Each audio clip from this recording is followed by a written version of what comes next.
তো hello guys, আমরা কোন নদীর পারে এলাম? এত সুন্দর জায়গা। হ্যালো গাইস, আমরা গেতাছি চেনিমারি নদীর পারে ঘুরবার নিগে। মেলা দিন ধরে ঘুরবার যাই না। তারপরে গাড়িতে 1 লিটার তেল ভরাইলাম। তেল ভরে এখন যাবার নইছি আমরা।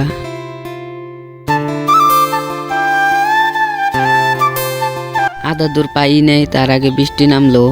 তারপরে একটা দোকানের সামনে খাড়াইলাম আমরা ব্যক্তিতে। বৃষ্টি কমার পরে যামু। বৃষ্টি অল্প কমছে, তাও ভিজে ভিজে গেতাছি। অল্প অল্প বৃষ্টি পড়তেছে, ব্যক্তিতে ভিজে গেছি আমরা।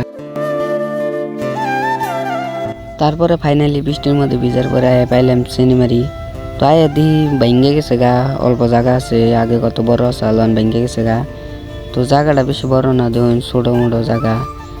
মোবাইলে দেখলাম রিলসে কত বড় জায়গা, কিন্তু আয়া দি ছোটো। তাও জায়গাটা ভালো লাগছে, ঠান্ডা ঠান্ডা বৃষ্টি আছে অল্প অল্প। জায়গাটা মজার আছে বা। তো আন্নারাও যারা যারা আইফেন চাইতেছেন আইফেন, জায়গাটা ভালো আছে। ছোটো হইলেও জায়গাটা ভালো। তো দুন আন্ন গল্প দেখাইতেছি, দুন জায়গাটা ভালো আছে।